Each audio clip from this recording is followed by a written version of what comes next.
Hello నమస్తే. నేను journalist Srinivas. ఈరోజు న్యూస్ అనాలిసిస్లో ముందుగా దిశ పేపర్లో వార్తలు చూద్దాం. చౌకదారులకే మంచి మద్యం అట, పేదల జేబులు గుల్ల కాకూడదు, ఆరోగ్యం దెబ్బ తినకూడదని, అందుకోసమే దేశంలో ఎక్కడ లేని విధంగా మద్యం ధరలు తగ్గించినవని చంద్రబాబు నాయుడు గారు అంటున్నారు. ఈ వార్త చూస్తే ఎట్లా ఉందంటే చదివేస్తే ఉన్నమతిపోయినట్టు ఉంది. 4 సార్లు ముఖ్యమంత్రి,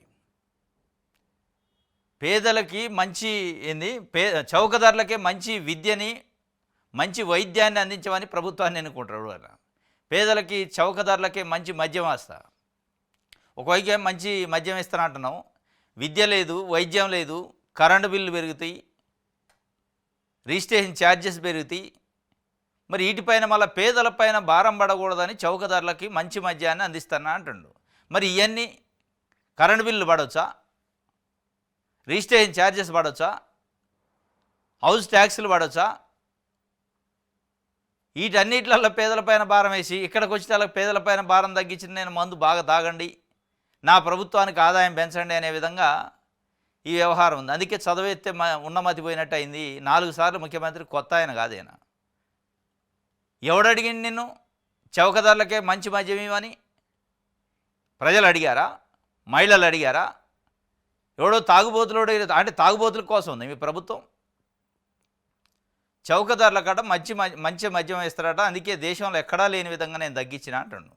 ఎందుకు తగ్గించడం అంటే ఎక్కువ తాగాలి, పేదోళ్ళు ఇంకా గొల్ల కావాలని తగ్గించినట్టుంది. ఏ ముఖ్యమంత్రి అండి ఇట్లా మద్యాన్ని నేను చౌకదారులకు ఇస్తానని? అవసరమైతే విద్యను ఇస్తున్నా, వైద్యాన్ని ఇస్తున్నా, ఇంకా అనేక రకాల కుటుంబాలకు పనికొచ్చే అని చెప్తాడు తప్ప ఇది ఎక్కడ పిచ్చి? ఇది ఆయన చెప్తుండు. మద్యం విధానంలో పారదర్శితే ప్రధానమని ముఖ్యమంత్రి చంద్రబాబు నాయుడు అధికారులు స్పష్టం చేశారు.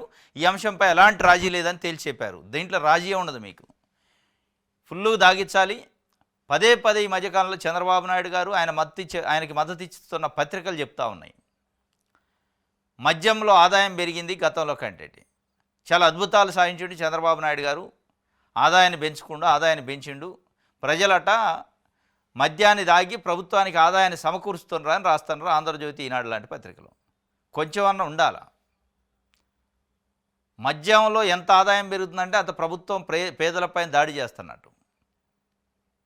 విద్యలో ఫలితాలు పెరిగినానో, వైద్యంలో మెరుగైన సదుపాయాలు పెరిగినాయని రాయాల్సింది పోయి మద్యాన్ని చౌకగా అందిస్తాం, ఆ చౌకగా అందించే దాంట్లో బెల్ట్ షాపులు కూడా పెడతాం. గల్లీకి ఒక బెల్ట్ షాప్ ఉంది.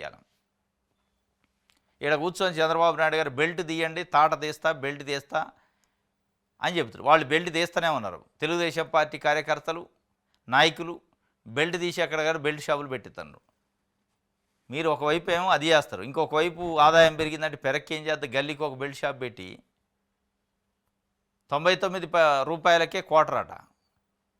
ఈ షాపింగ్ మాల్లో పెడతారు ఆఫర్లో, అట్లా పెడతాడు. 99 అంటే ₹1 తగ్గించి 100కి క్వార్టర్ ఇస్తాను అని చెప్తాను.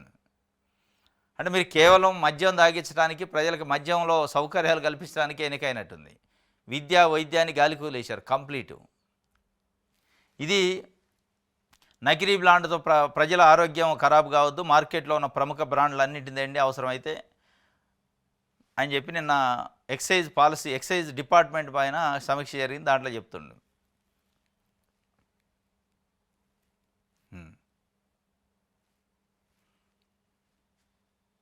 నా కారు ఫైనాన్స్ వాళ్ళు తీసుకెళ్లారు, రాజకీయాల్లోకి వచ్చి అప్పుల పాలయం, నమ్ముకున్న కార్యకర్తలుగా న్యాయం చేస్తాను. జనసేన ఎమ్మెల్యే బలరామకృష్ణ ఆసక్తికర వ్యాఖ్యలు చేసిండట. కారు తీసిపోయారట. మరి పవన్ కళ్యాణ్ అయితే బాగానే ఉండు, మంచినే, 3 పూలు 6 కాయలు లెక్క. ఇప్పుడు తూర్పుగోదావరి జిల్లా రాజానగరం జనసేన ఎమ్మెల్యే బత్తుల బలరామకృష్ణ రాజకీయాలపై ఆసక్తికర వ్యాఖ్యలు చేశారు. ఓ కార్యక్రమంలో పాల్గొన్న ఆయన మాట్లాడుతూ, ఒకప్పుడు గొప్పగా బతికిన తమ కుటుంబం ఇప్పుడు పేదరికంలోకి వచ్చిందన్నారు. రాజకీయాల కారణంగా అప్పుల పాలైపోయానని ఆవేదన వ్యక్తం చేశారు. తన కారును కూడా ఫైనాన్స్ వాళ్ళు కిస్తీ కట్టలేదని తీసుకెళ్లిపోయారని పేర్కొన్నారు. ప్రస్తుతం అల్లుడు కారును వాడుతున్నానని తెలిపారు. అయినా నమ్ముకున్న కార్యకర్తలు న్యాయం చేస్తానని హామీ ఇచ్చారు. నియోజకవర్గ ప్రజల కోసం తాను ఏం చేసేదానికైనా సిద్ధమని చెప్పుకొచ్చారు. ఆయన మాటలు విన్న జనసేన కార్యకర్తలు తమ ఎమ్మెల్యే ఇంత కష్టాల్లో ఉన్నాడా అని ఆశ్చర్యం వ్యక్తం చేశారు. రాజానగరం ఎమ్మెల్యే అట, కారును కిస్తీ కట్టకపోతే ఫైనాన్స్ వాళ్ళు పొందకపోతే అల్లుడు కారు వాడుతున్నట్ట. ఇది పరిస్థితి. జనసేన అంటే మార్పు కోసం రాజకీయాల్లోకి వచ్చిన అని పవన్ కళ్యాణ్ గారు చెప్తూ ఉంటాడు. నేను మార్పు చేయడానికే రాజకీయాలు చేస్తున్నా, రాజకీయ పార్టీ అందుకే పెట్టినా అంటాడు. మార్పు అంటాడు, సామాజిక న్యాయాన్ని కొద్ది రోజులు అంటాడు, సనాతన ధర్మాన్ని కొద్ది రోజులు అంటాడు. కానీ ఆయన నమ్ముకున్న ఎమ్మెల్యేలు, పార్టీ కార్యకర్తలు ఆస్తులు అమ్ముకొని తిరగాల్సిన పరిస్థితి. ఆయన అయితే 3 పూలు 6 కాయలుగా ఉండడు. 3 పార్టీలు 6 మోసాలు లెక్క నడుతుంది పరిపాలన. ఇవ్వాలి ఏ రోజు నోరు మెదపడు. 2,66,000 మంది గ్రామ వాలంటీర్లని చంద్రబాబు నాయుడు గారు నేను 5 కాదు 10,000 ఇచ్చి మిమ్మల్ని అపాయింట్ చేసుకుంటా, మీకు ఇబ్బంది లేదని చెప్పి వాళ్ళు మోసం చేసిండు. మహిళలను మోసం చేశారు. అనేక రకాల నిరుద్యోగ భృతాన్ని నిరుద్యోగులు మోసం చేశారు. ఏ రోజు కూడా పవన్ కళ్యాణ్ గారు నోరు మెదపడు, మాట్లాడే పరిస్థితి లేదు. ఆయన పనులు ఆయన చూసుకుంటుండే, ఆయన లక్ష్యాలు ఆయనకున్నాయి, ఆయన టార్గెట్లు ఆయన రీచ్ అయ్యిండు. రీచ్ అయ్యి ఏం చెప్తుండు, చంద్రబాబు నాయుడు గారికి ఇంకో 15 ఏళ్ళు మనం ఊడిగం చేయాలి, ఏ పార్టీ నాయకుడు కానీ కార్యకర్త కానీ దాన్ని డివేట్ కావద్దు, తెలుగుదేశం పార్టీతో సఖ్యతగా ఉండాలి, లేదంటే చర్యలు తీసుకుంటా అని వాళ్ళని బెదిరిస్తాను. ఇంకా పార్టీ కార్యకర్తలని వాళ్ళ ప్రతిసారి హట్ చేస్తాడు, వాళ్ళ మనోభావాల మీద దాడి చేస్తాడు. వాళ్ళు ఏదో మార్పు తెస్తాడు, ఇండిపెండెంట్గా మన పార్టీ ఉంటుందని వస్తే లేదు లేదు మనం గెలవద్దు, చంద్రబాబు నాయుడిని గెలిపించాలి, జగన్మోహన్ రెడ్డిని ఓడియాలి. ఆయన నినాదం అది, జగన్మోహన్ రెడ్డిని ఓడియాలి, మనం గెలవద్దు, మళ్ళా చంద్రబాబు నాయుడిని గెలిపించాలి. ఇది ఆయన సిద్ధాంతం పెట్టుకోండు. ఇప్పుడు అయోమయమైన పరిస్థితి. జనసేన కార్యకర్తలు తెలియదు ఏంటంటే అసలు మనం జనసేన పార్టీ మన కోసం ఉందా, అంటే జనసేన కోసం ఉందా, తెలుగుదేశం పార్టీ కోసం ఒక సబ్ బ్రాంచ్ ఇది, లేదంటే నిజంగానే జనసేన అధికారంలోకి రావాలి, భవిష్యత్తులో మనమే అధికారంలోకి రావాలని ఏ నాయకుడు ఆయన కోరుకుంటాడు. కానీ మనం వద్దు, చంద్రబాబు నాయుడు గారు రావాలి, మనం వద్దు అని చెప్పే పరిస్థితి ఎందుకు వస్తుందంటే ఇక ఇట్లాంటి కార్యకర్తలు పాపం వాళ్ళు పార్టీని నమ్ముకొని ఏదో మార్పు కోసం వస్తే కార్లు అమ్ముకొని, ఇళ్ళు అమ్ముకొని, వాకిళ్ళు అమ్ముకొని చేస్తుంటే పవన్ కళ్యాణ్ గారు వాళ్ళతోని ఒకవైపు లోకేష్ గారు, ఇంకొక వైపు చంద్రబాబు నాయుడు గారితో మంచిగా జలసా చేస్తాను. రైట్, ఇది ఒక వార్త. అయితే నేరస్తులకు పార్టీ లేదట, నేరం చేసిన వాళ్ళకి శిక్ష పడుతుంది, మేము ఎవరిని వెనకేసుకురావడం లేదు, అరకు పాడేరును కాఫీకి ప్రసిద్ధిగా మార్చాం, హోంమంత్రి వంగలపూడి అనిత చెబుతుంది. నేరస్తుడికి పార్టీ కులం లేదట, మతం కూడా ఉండదట అని చెప్తుంది. డ్రైవర్ హత్య కేసులో అరెస్ట్ అయిన జనసేన నాయకురాలి ఉదంతంపై ఆమె స్పందించారు. ఏ రాష్ట్రంలోనైనా నేరం చేసిన వాళ్లకు శిక్ష పడుతుందని అన్నారు. తాము ఎవరిని వెనకేసుకురావడం లేదని చెప్పారు. జనసేన నాయకత్వం కూడా ఆమెను సస్పెండ్ చేసిన విషయాన్ని గుర్తు చేశారు. సస్పెండ్ బాగానే ఉంది. కృష్ణా జిల్లా పరిషత్ చైర్మను ఉప్పాల హారిక అనుకుంటా, మొత్తం తెలుగుదేశం పార్టీ జెండాలు పట్టుకొని ఆమె కారు పైన దాడి చేసి బీభత్సం చేసి ఆమె కన్నింటి పర్యతమైన వదిలిపెట్టలేము. ఆమె మహిళ కాదా, వాళ్ళు నేరస్తులు కాదా దాడి చేస్తే? చట్టాన్ని చేతిలో తీసుకొని, అంటే తెలుగుదేశం పార్టీ జెండాలతో చేశారు కాబట్టి వాళ్ళు నేరస్తులు కాదు, వాళ్ళు లోక కళ్యాణం కోసం చేసినట్ట. మీరు ఒక మహిళగా హోంమంత్రిగా ఉండి కనీసం ఖండన లేదు. ఎస్ ఇది తప్పు, అది ఏ పార్టీ వాళ్ళకి మీరు చెప్తున్నారు నేరస్తులకు పార్టీ లేదంటున్నారు. అక్కడ ఉందిగా మరి, ఆమెను అడ్డుకున్నారు కదా, అడ్డుకొని కారు అద్దాలు పాల్గొట్టి బీభత్సం చేసి ఆమె పైన దాడి చేసే ప్రయత్నం చేసి అసభ్యకరమైన పదజాలం వాడితే మరి అక్కడ పార్టీ పనిచేసి కాబట్టి వాళ్ళపైన కేసు లేదు, కనీసం ఏది లేదు కదా. మీరు చెప్పడానికి స్టేట్మెంట్లు బాగుంటాయి. నేరస్తులకి పార్టీ లేదు, కులం లేదు, మతం లేదట. ఇది వంగలపూడి అనిత గారు చెప్తున్నారు. రైట్,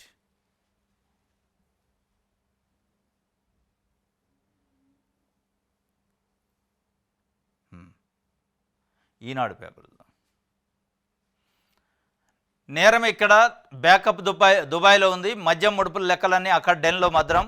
రాజీవ్ ప్రతాప్ అనే వ్యక్తితో కథ నడిపించిన వైకాపా మూట. మద్యం విక్రయాల డేటా ఇక్కడ నుంచి నేరుగా విదేశానికి.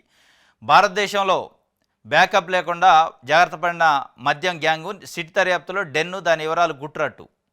నేరం ఇక్కడ బ్యాకప్ దుబాయ్లో ఉందట. బ్యాకప్ దుబాయ్లో ఉంటే మరి ఇక్కడ ఆల్రెడీ ఎంత అయిపోయింది.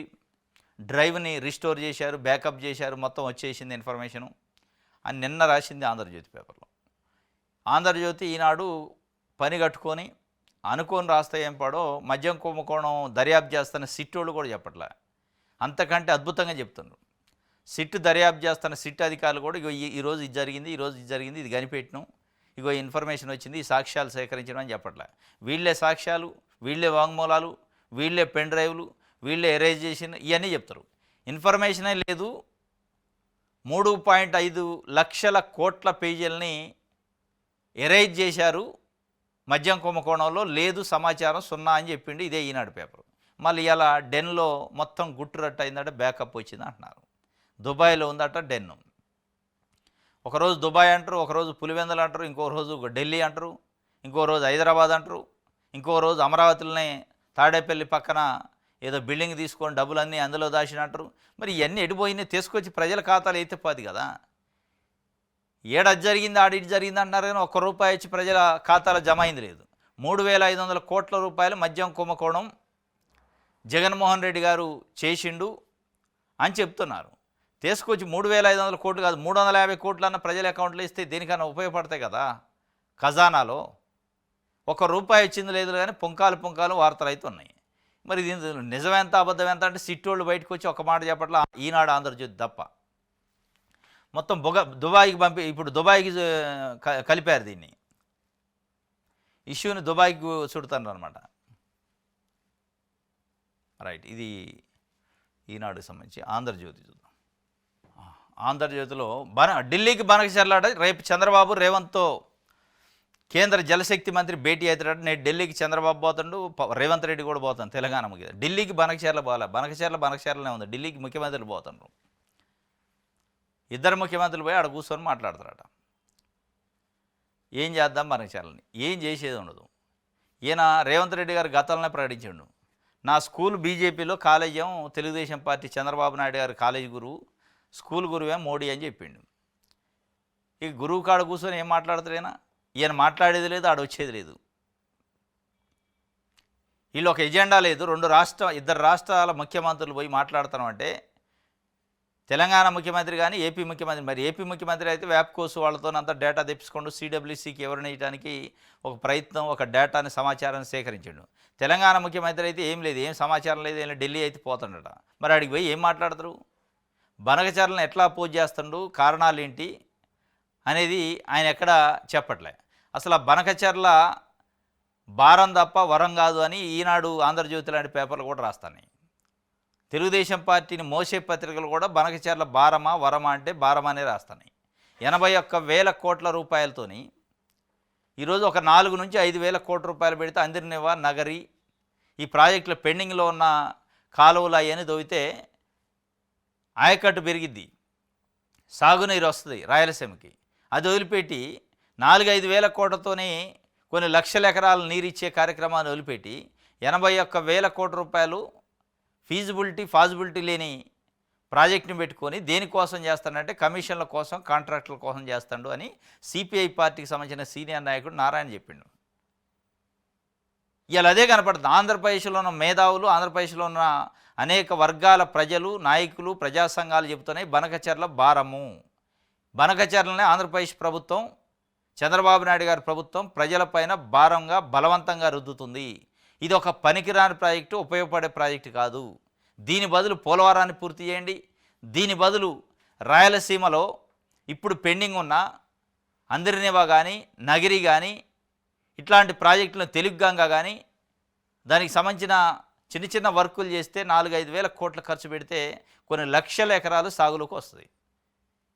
అది అంతా వదిలేసి దీన్నే ఎందుకు పట్టుకుంటూ చంద్రబాబు నాయుడు గారు అంటే దీని వెనక కాంట్రాక్టర్లు ఉన్నారు, దీని వెనక కమిషన్లు ఉన్నాయని సిపిఐ పార్టీకి సంబంధించిన సీనియర్ నాయకుడు చెప్తుండ్రు. ఆయనే చెప్పగా చాలామంది మేధావులు కూడా చెప్తున్నారు.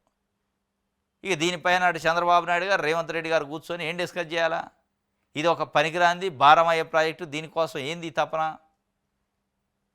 అంటే అంతే ఉంటుంది. కాంట్రాక్టర్ల కమిషన్ల కోసం కాబట్టి ఎక్కడికైనా పోతారు, ఎంత లెక్క అయినా పోతారు. ఇవాళ మీటింగ్ ఉందట దానికి సంబంధించి.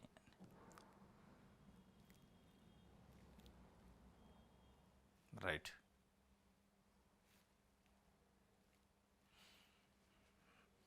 దిశ చూద్దాం.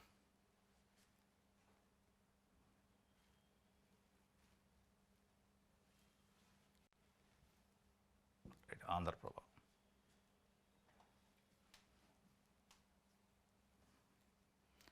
బెల్ట్ తీయండి, ఏఐతో కట్టుదిట్టంగా మద్యం పాలసీ అమలు చేయండి అంటుండు. మీరు బెల్ట్ తీయండి అని ఇది చెబితే మీ కార్యకర్తల నాయకులు బెల్ట్ తీసి బెల్ట్ షాపులు పెడతారు బెదిరించి. మరి వైన్ షాపుల యజమానులకి బెల్ట్ షాపులు పెడతానన్న వాళ్ళకి మధ్యవర్తులు వీళ్ళు ఎక్సైజ్ అధికారులు మధ్యవర్తిత్వం వ్యవహరించి వైన్ షాపుల యజమానులకి వీళ్ళతోని బెల్ట్ షాపులు నడపాలనుకున్న వాళ్ళతో డిపాజిట్ కట్టించి సరుకు ఇప్పిస్తున్నారు. రామ్సే అమ్ముకుంటున్నారు. మీరే ఇక్కడ కూర్చొని బెల్ట్ తీయండి. ఎప్పుడో తీశారు వాళ్ళు బెల్టు. నామినేటెడ్ నిరీక్షణ పదవుల కోసం నేతల ఎదురుచూపులు. కూటమి అధికారంలోకి వచ్చి ఏడాది అయినా భర్తీ కాని పోస్టులు, నేతల్లో పెరిగిపోతున్న నైరీశ్యం, అతి త్వరలో పదవుల భర్తీ అంటూ ప్రచారం, పార్టీ కేంద్ర కార్యాలయం చుట్టూ నేతల ప్రదక్షిణలు. నామినేటెడ్ పదవుల నిరీక్షణ అవుతుంది. 1 year దాటిపోయింది. వాస్తవంగా 3 పార్టీల్లో ఉన్న చాలామంది ఆశావాలు ఎదురు చూస్తున్నారు. చంద్రబాబు నాయుడు గారు దాన్ని కదిలియట్లే. ఎందుకంటే కందిరీగలు తుట్టిన కదిలిచ్చినట్టు అయింది. ఒక 60% నామినేటెడ్ పదవులు ఆల్రెడీ భర్తీ చేసిండు. ఇంకో 40% ఉంది. ఈ 60% భర్తీ చేసినప్పుడు తెలుగుదేశం పార్టీలో, జనసేన పార్టీలో ప్రధానంగా అసంతృప్తులు ఎవరైనా ఉంటే ఇంకో 40% ఉన్నాయి, అందులో మీకు వస్తుందని చెప్పిండు. ఇప్పుడు ఈ 40% మందికి కొన్ని వేల మంది పోటీ ఉన్నారు. ఇప్పుడు దాన్ని కదిలిస్తే ఈ వేల మందిని సాటిస్ఫై చేయలేము. ఇక లేవు కాబట్టి ఉన్నాయని చెప్పుకోవడానికి కూడా ఉండదు కాబట్టి వాటిని అట్లే పెట్టి ఉంచుతుండవు. ఇది ఒక బాధ. అయితే కూటమిలో కూడా కుమ్ములాట్లు స్టార్ట్ అయినాయి. చాలా కాన్స్టిట్యున్సీలలో కూటమి నాయకుల మధ్య సమన్వయం లేదు. ఇంటర్నల్ వార్ జరుగుతుంది, కోల్డ్ వార్. ఇది బయటపడింది. నామినేటెడ్ పోస్టులు ఇస్తే జనసేనకి ఇస్తే తెలుగుదేశం పార్టీలో ఆ కాన్స్టిట్యున్సీలో ముఖ్యమైన నాయకులు అలుగుతారు. తెలుగుదేశం నాయకుడికి ఇస్తే జనసేన వాళ్ళు అలుగుతారు. ఇదంతా కూటమి అధికారంలోకి వచ్చినాక ఒక 5-6 నెలల టైంలో ఏం జరగలే. మంచి హ్యాపీగా ఉన్నారు, అందరూ సమన్వయంతో సఖ్యతతో ఉన్నారు. ఎప్పుడైతే టైము టేకింగ్ అవుతుందో ఆటోమేటిక్గా వర్గాలు సమన్వయం లేకపోవటం, ఆధిపత్యం ఏ స్థాయికి పోయిందంటే కొన్ని కాన్స్టిట్యున్సీలలో ఒకళ్ళపైన ఒకళ్ళ కేసులు పెట్టుకునేదాకా పోయింది. ఒక పార్టీ వాళ్ళు ఇంకో పార్టీ పైన కేసు పెట్టడం, ఇంకో పార్టీ వాళ్ళు ఇన్ఫ్లుయెన్స్ చేసి పోలీసులతో అక్రమ కేసులు పెట్టించే కాడికి ఇంటర్నల్గా within the Janasena and Telugu Desam party, BJP నాయకుల మధ్య 3 పార్టీల ముక్కలాట జరుగుతుంది. దాంట్లో ప్రత్యక్షంగా మనం చూసిన పిఠాపురం నుంచే తెలుగుదేశం పార్టీ నాయకుడు వర్మ సంచలనమైన వ్యాఖ్యలు చేసిన ఈ మధ్యకాలంలో. శాండ్ మాఫియా జరుగుతుంది పిఠాపురంలో, అధికారులు చెప్పినా పట్టించుకోవట్లేదని చెప్పి స్వయంగా టార్గెటెడ్గా పవన్ కళ్యాణ్నే టార్గెట్ చేసిండు. దాని తర్వాత నాగబాబు గారు దానికి కౌంటర్ ఇచ్చిండు చాలా ఘాటుగానే. ఇవన్నీ అంటే పవన్ కళ్యాణ్ గారు వితిన్ ద కాన్స్టిట్యున్సీలో పిఠాపురంలోనే ఈ స్థాయిలో ఉంటే ఇక బయట ఏ పరిస్థితిలో ఉంది. ఇవన్నీ ఉన్నాయి కాబట్టి ఇప్పుడు నామినేటెడ్ పదవులు కదిలిచ్చి కూటమి పార్టీల మధ్య గొడవలు పెట్టుకోవాలని కోరుకోవట్లే చంద్రబాబు నాయుడు గారు. అదే వితిన్ ద తెలుగుదేశం పార్టీలో ఉన్న వర్గాలు, వితిన్ ద తెలుగుదేశం పార్టీలో ఉన్న ఆశావాహులని నిరాశపరిచే కార్యక్రమం చేయడానికి సాహసం చేయలేక దాన్ని త్వరలో అని అప్పుడప్పుడు ప్రకటనలు ఇస్తారు తప్ప త్వర ఉండదు, ఇచ్చేది ఉండదు అనేది కొంత అయితే నిరాశలో నైరీశ్యంలో అయితే ఉన్నారు నాయకులు.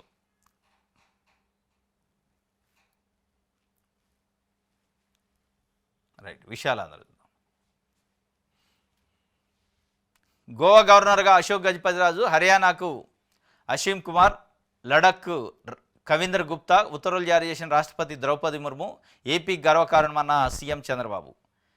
మాజీ కేంద్ర మంత్రి పౌర విమానయాన శాఖ మంత్రి చేసిన 2014-19 మధ్యలో. తర్వాత రాష్ట్ర ప్రభుత్వంలో ఎన్టీఆర్ క్యాబినెట్లో, చంద్రబాబు నాయుడు గారి క్యాబినెట్లో చాలాసార్లు మంత్రిగా పనిచేసిండు. సీనియర్ నాయకుడు, తెలుగుదేశం పార్టీలో పొలిట్ బ్యూరో మెంబర్గా కూడా పనిచేసిండు. ఆయనకు మొన్న టికెట్ ఇలే, వాళ్ళ కూతురికి ఇచ్చారు. ఇప్పుడు ఆయనకి తెలుగుదేశం పార్టీ సీనియర్ నాయకుడు కాబట్టి గోవా నుంచి గవర్నర్గా ఇచ్చారు ఎన్డీఏ కూటమి దాంట్లో. ఇది ఒకటి నిన్న ఇచ్చారు, దానికి సంబంధించి ఒక వార్తనిచ్చారు.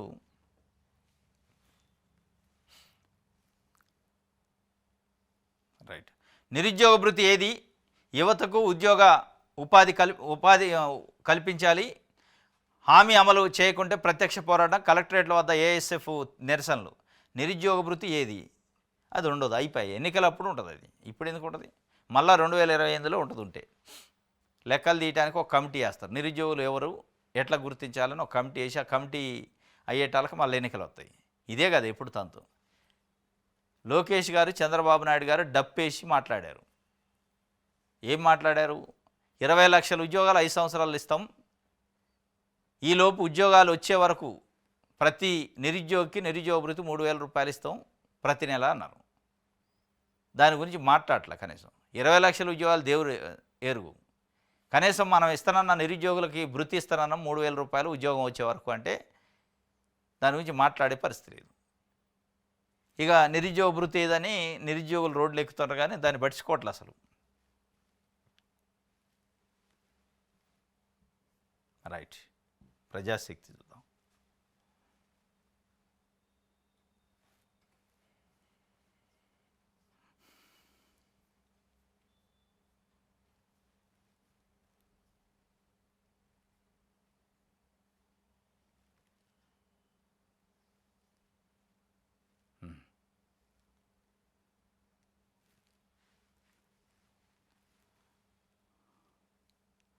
నాణ్యమైన మద్యాన్ని అమ్మండి, సమీక్షలో చంద్రబాబు ఆదేశం.